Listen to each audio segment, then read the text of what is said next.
আরে পাগল নাকি তুমি? দেখতে পাচ্ছ না আমি রেডি হচ্ছি? ফ্যানটা অফ করে দিয়েছো। দাদাই ঝাড় দিচ্ছিলাম তো তাই জন্য। আরে তো আমি চলে যাওয়ার পরে করো না।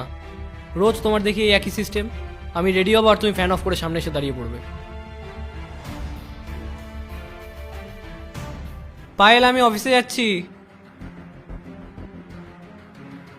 2 মিনিট দাঁড়িয়ে যেতে পারছো না? দেখছো তো আমি এখান দিয়ে যাচ্ছি। একটু পরে মুছতে পারছো না? আসলে দাদা আরো বাড়ি কাজ করতে হবে তো তাই জন্য একটু তাড়াতাড়ি করছি। তাহলে প্রথমে অন্য বাড়ির কাজগুলো করবে, তারপরে সেখানে কাজ করবে। বুঝতে পেরেছো?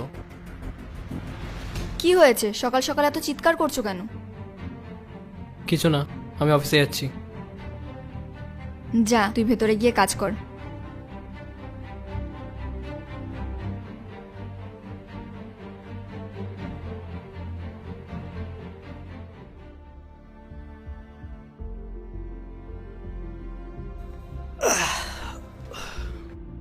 বলো, কি করছিলে?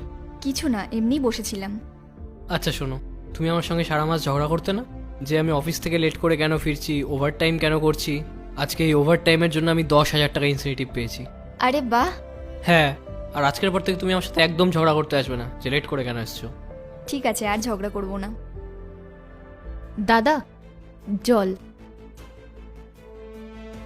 আর এই ফর্মটা। কালকে ব্যাংকে যাব তো, একটু দেখে দিন না সব ঠিক আছে নাকি। আচ্ছা ঠিক আছে, আমি দেখছি।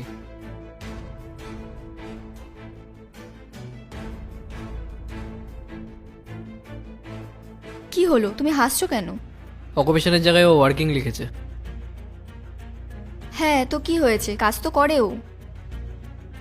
মানে তুমি এই ঘর ঝাড় দেওয়া, ঘর মোছার কাজটাকে ওয়ার্কিং বলছো? এটাকে কাজ বলছো?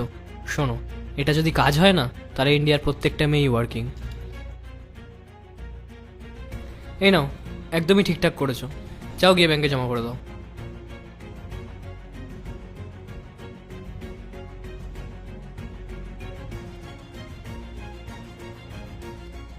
দাদা আপনাকে একটা কথা জিজ্ঞাসা করব। হ্যাঁ বলো। আপনার যখন মাঝে মাঝে অফিসে যেতে দেরি হয়ে যায়, আপনার বস আপনাকে বকে না? হ্যাঁ, বকা তো দেয়। আপনার অফিসে যাওয়ার তো তাহলে একটা নির্দিষ্ট সময়ও আছে। হ্যাঁ, ফিক্স টাইম আছে, আবার কখনো কখনো ওভার টাইমও করতে হয়। তার জন্য আমি ইনসেন্টিভ পেয়ে যাই। তাহলে তো আপনার কাজটা আপনি মন দিয়েই করেন নিশ্চয়ই। হ্যাঁ, সেটা তো করতেই হবে। পার্ট 2 দেখতে সাবস্ক্রাইব করো ভেলকু 78M।